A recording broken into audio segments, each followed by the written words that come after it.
Bonjour et bienvenue à un autre conseil d'Émilie, psychoéducatrice.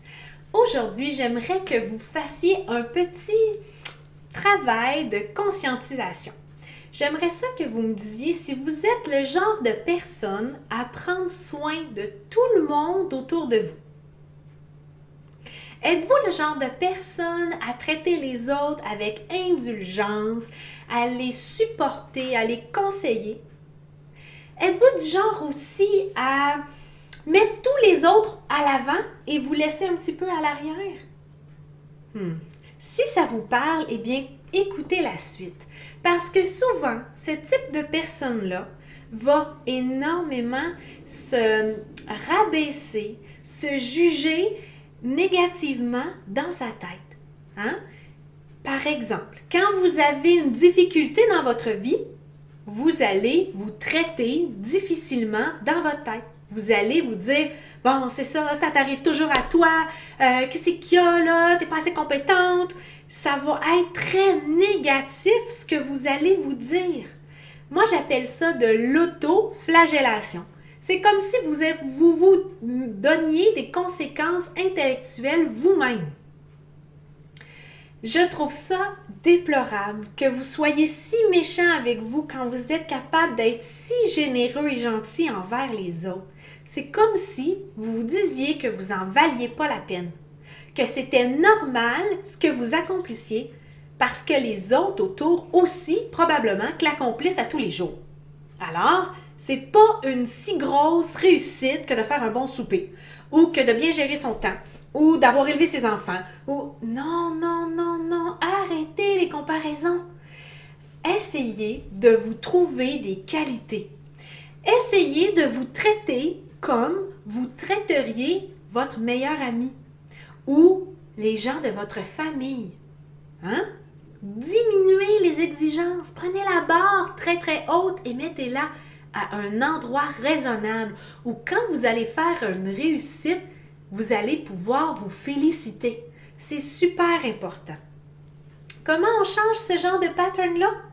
C'est pas facile parce que ça fait souvent des années que c'est nous qui nous tapons dans la tête tout seuls.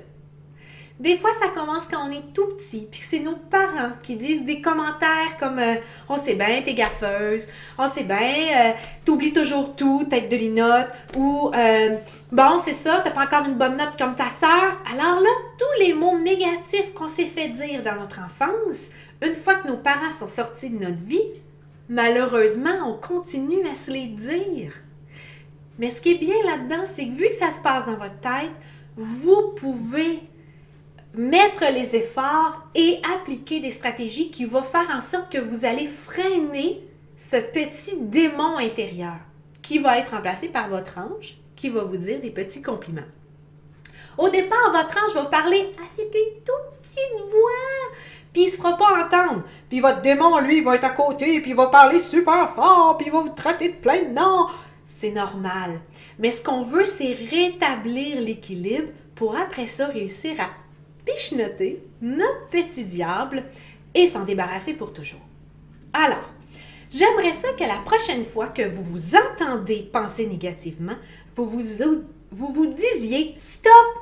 J'arrête! C'est fini! Je t'écoute plus, mon diable! » et que vous vous trouviez une qualité ou un bon coup. Si une qualité, c'est trop dur, vous pourriez dire « Mais je suis contente, je suis allée déneiger dehors. » Ou je suis contente, j'ai fait un super bon souper. Alors là, vous allez remplacer la critique négative par quelque chose de positif. Hein? Comme je vous ai dit, on va rééquilibrer les choses.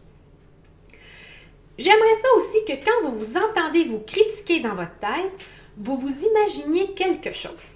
Si c'était une attaque physique, OK? Par exemple, au lieu que quelqu'un vous dise quelque chose de négatif quand vous étiez petit, quelqu'un vous frappait. Vous auriez eu des bleus. Hein? Vous êtes d'accord avec moi? Et là, vu que c'était une critique verbale que vous avez reçue ou que vous vous donnez vous-même maintenant adulte, vous avez des bleus à l'intérieur de votre tête, dans vos pensées, sur votre estime de soi, sur votre confiance en soi, sur la façon que vous voyez la vie. Il y a plein de bleus mentaux. C'est la même chose pour moi. C'est de la violence que vous avez reçue ou que vous vous infligez. En bureau, souvent, je conseille aux gens d'utiliser une image. La prochaine fois que vous allez vous entendre vous critiquer, imaginez-vous tout à coup avec un bâton de baseball dans les mains. Hein? Puis dites-vous, OK, vas-y ma belle, swing. Allez-vous être capable de vous frapper volontairement très très fort avec un bâton de baseball? Je crois que non. Du moins, les gens dans mon bureau, ce qu'ils me disent, c'est non, voyons, je ne vais pas frapper. Mais c'est ce que vous faites. Alors, la prochaine fois que vous vous entendez vous critiquer, imaginez-vous avec un bat de baseball puis dites-vous, est-ce que je recommence? Je pense que vous ne recommencerez pas.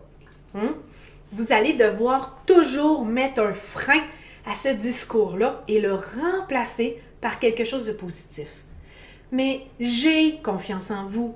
J'ai confiance à ce qu'un jour, ça arrête et qu'assez rapidement, vous repreniez le dessus de votre petit diable pour le remplacer par votre ange.